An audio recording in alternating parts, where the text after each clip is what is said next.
required.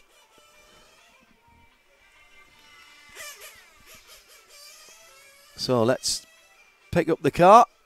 Out on track on its own.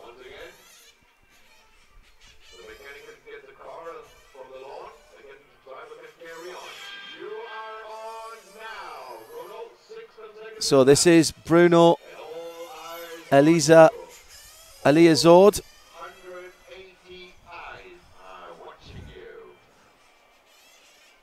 So everybody with eyes on one competitor, and there's a spin earlier on. Can he get it off the grass? He can.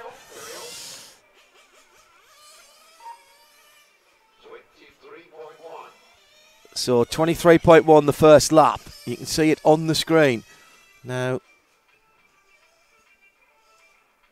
we are looking for a lap time. I was told if they went off, that would be the end of their session. But presumably if they go off and can't recover themselves. That was a 20.5. And you're seeing the running time on the screen. So that's the absolute time, but I've got the individual last lap time. So the best lap at the moment is 20.589. Third lap, 21.1. 20.1, should I say. And that is the best lap. You'd expect people to be getting faster here. So Bruno Eliazord.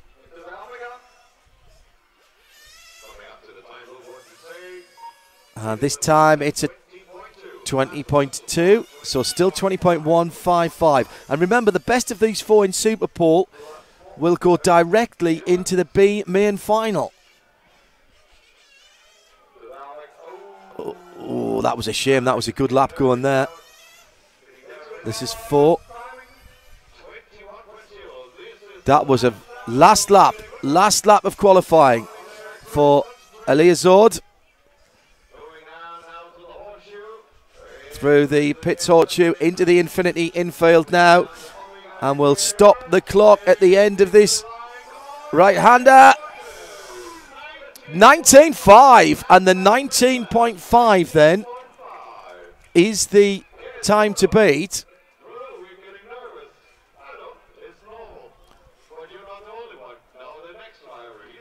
So if I show you that now, that will give you the combined times, but what you really need to know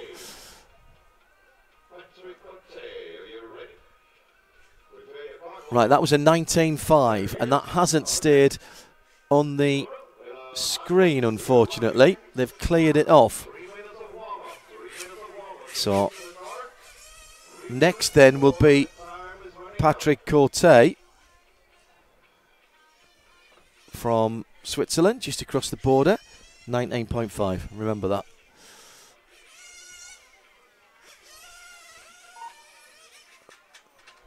Oh, big off. And there's... Harry, can we see the pit area and just everybody who's in the pit area on the barrier there? Because literally everyone is on the wall there watching from the pits.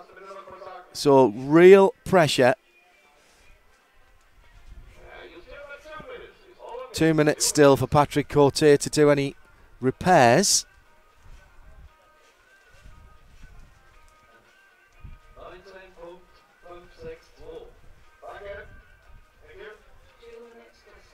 Two minutes to the start of the 6th lap run. So this again just an opportunity for Patrick to get things pointing in the right direction.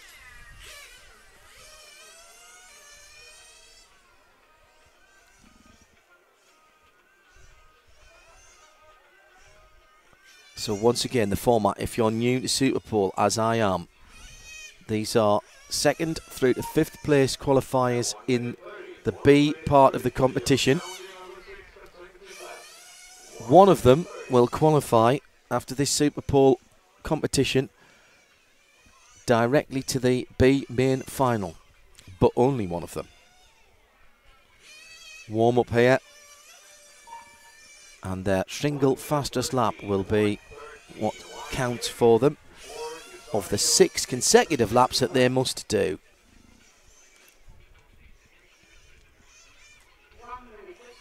Okay, 60 seconds before the timed portion. Let's see if Patrick Corte comes into the pits this time. No, it's going to do one more time. So, going to have about 30 seconds by the time he comes round this time. Is he getting into the race rhythm? That's the question. That car looks very loose indeed through the difficult points of the Infinity infield. The problem is you need a car that is stable at the end of the Shepherd Straight to go into that fast right-hander.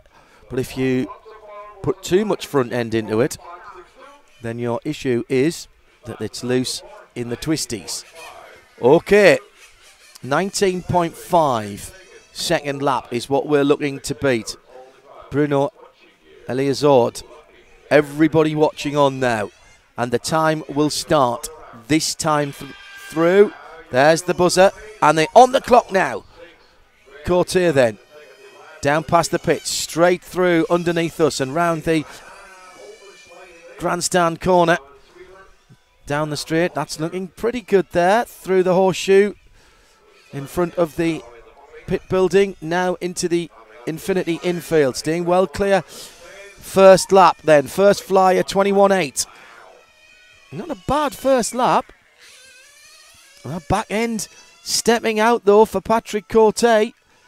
Through into the pits horseshoe again, into the Infinity infield. See if he uses a bit more curb. We can use more of the curb there on the inside. Scared of it.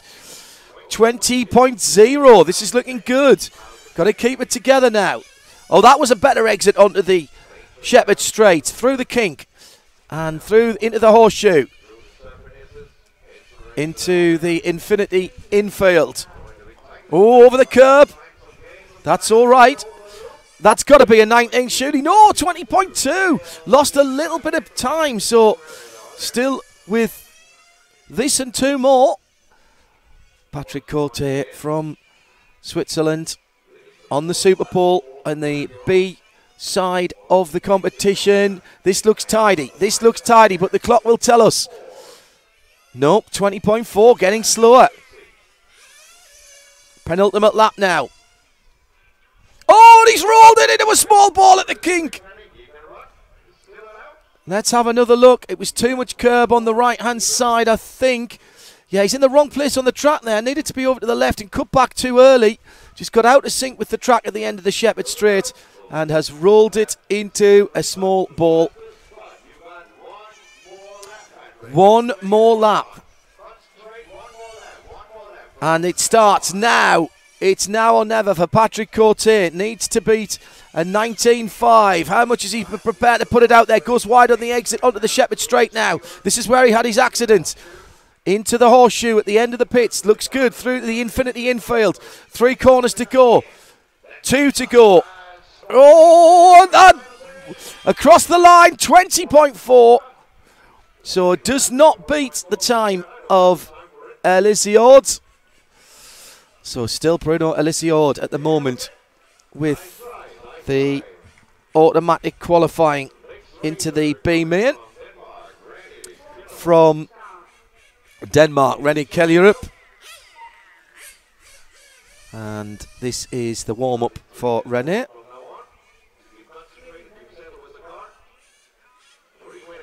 Pumping the throttle on and off. We've been very lucky with the weather today.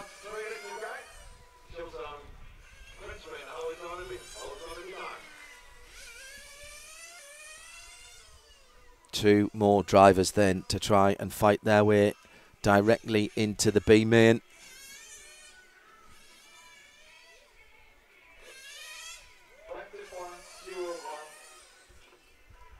.5 is the time to beat. Bruno Eliazord, 19.5.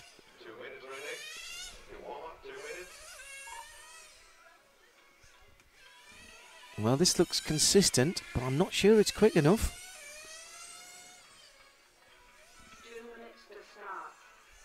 Couple of minutes left on the warm-up here. Good morning to you. last 10 minutes of the morning here at the MCCM, Minicar Club Mulhouse.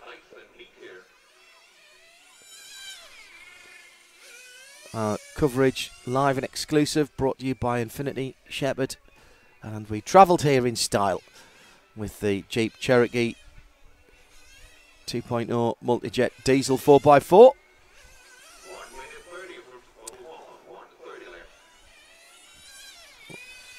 Decent, consistent run here by René Kelly. But it doesn't count right now. The pressure's not on. Probably got another couple of laps if he wants them.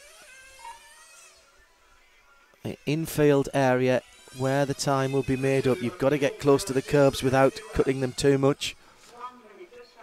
Maybe one more lap at the end of this one. He might come in to get ready.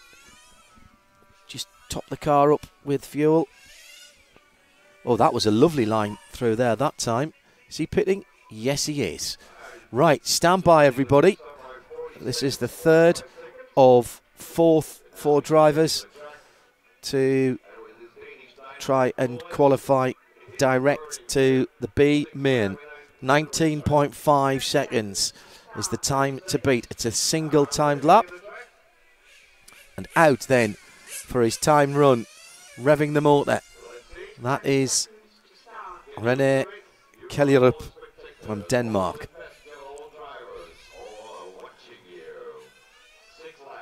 6 laps starting now. Oh, this one is for free, right? So next time around will count. I think that's quite a sensible idea, to have one and get yourself up to pace, actually, which not everybody else did. So next time across the line, the clock starts, and it starts now. He's on the clock now. Kelrup. That's nice. Onto the Shepherd straight, cuts into the kink, down to the horseshoe at the far end, and now into the Infinity infield. Oh, too much throttle there and loses the back end of the car. 20.3. That's not a bad lap considering he lost so much time on the infield there. Now, just has to be a little more circumspect with the throttle. Into the horseshoe again. Now, how will... Oh, that was much better, much tidier. Get tight to this middle curb. You can still use more of the curb there. That looks decent. 19.59. Not quite fast enough. 0.03 of a second away. 5.97 was the time. 5.7, excuse me. 20.0. Oh my goodness, how close is this? This is the 4th lap of 6. That's much better, much closer to the curb. Nah, overdrove the middle part of the Infinity infield though. Crossed the line again. 19.6, still need about 1/10 of a second. Come on. The Danish driver then. This one and one more. That's much better. Now this one is the one he's been going a little bit wide. That looks better. Cut the curb. You can cut the curb there on the infield. 19.7. Very consistent, but this is it now. This is the last chance. It's got to be now. Put everything out on the track. Don't leave anything in the bottom of the speed draw. Yes, lovely and tight through the curbs there. Now, can he just find 0.5? Oh, maybe a tad wide there. This is going to be very good. 19.59. Oh, still Bruno Eliseod. Round of applause. That was very consistent from René Kelly, but fractions of a second, 0.07 of a second. So Thomas Vicogne for France.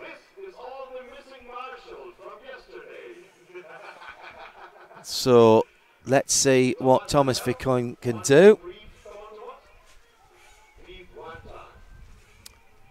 So low 19.5 needs to be done. John Torman says, we've got a meeting to go to for 30 minutes. Can the organisers pause this event till I get back? The good news is you can pause the live coverage, John.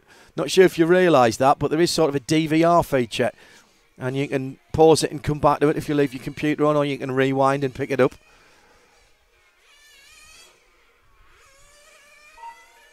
Well, Bruno Eliazord managed to get that low 19.5. What can Thomas Vicogne do? Will run straight into the air runners to join Bruno Coelho in the air main.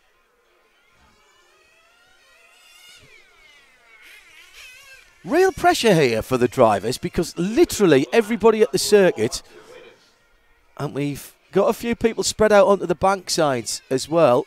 So at the far side of the circuit there, at the end of the Shepherd Straight and through into the Horseshoe. People up on the bank watching there. They've got their seats out. A few people down to our left in the grandstand. 2 minutes left. Now, is he going to go for it all the way from here?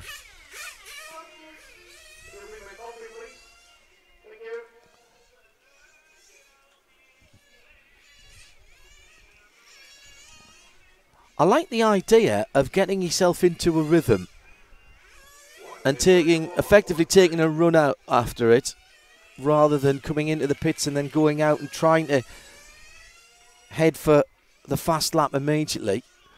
So you get your 6 timed laps, but if you had 4 or 5 before that, you'd get yourself into rhythm, wouldn't you? So this was a refuel after 2 minutes of running, so I reckon he can probably go now if he wants to.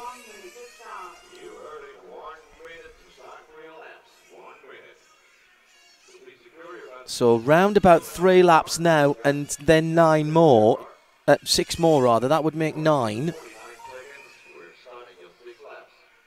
Oh, he's come into the pits. So now I think is the final refuel, and he might. Do not want to flame out halfway around. 30 seconds. So unless he gets out right now, he's not going to get a warm-up lap before he starts his 6 flyers. 23 seconds. So he's going to be straight into it here. First time by. They're having a good look. Is there a problem here? 10 seconds, and your clock is counting for your 6 laps. So this is going to be straight round and onto the clock. There's the hooter. So Thomas Vicogne from France. He will be on the clock first time round. Not sure that's the smartest of tactics, but of course he'll prove me wrong by blowing it away. Starts the watch now. He's on time. 6 laps now through the grandstand turn. That's a lovely entrance onto the Shepherd Straight. Now through the kink, down into the Horseshoe for the first time. Through the S's into the Infinity infield section. A little bit wide there, but that was nice. Pulled it back. Just taking a little bit too much time. 19.8 though for his first lap. That's the best first lap we've seen, so he's making very good use of his time on track. Like the look of this. This is neat and tidy. Very neat and tidy indeed. Maybe just a tad late on the power though, as he went onto the Infinity infield, but that's nice. Just getting a little bit of drift on the front end. 19.1! And he's through. He's through into the B main. 19.1. Doesn't have to worry. Nobody can beat the time now. That's the advantage of being last man on the track. This lap, doesn't matter, it's going to be long. 20.6. He can carry on or he can stop. His maximum of 6 laps to do it. This looks a good lap as well. The crowd saw the time go up and there was a roar of approval. This is a better one, I think. 19.3. So that's the best 2 times he's got. Can he crack 19 seconds?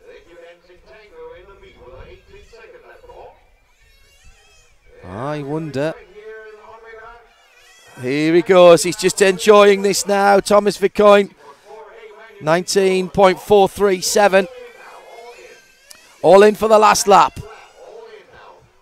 As he comes down to the Horseshoe, maybe lost a little bit of time coming off the Shepherd Straight there. Across the curbs doesn't help. Doesn't matter though. He'll come round with the advantage of knowing that he has got the best time. And there he is. And a round of applause. And Thomas Vicoin has qualified through to the B main from B SuperPole. Okay, you've got the idea now, haven't you? Hello to Mark Bain, preparing his car for the Dutch Nationals, watching at rcracing.tv.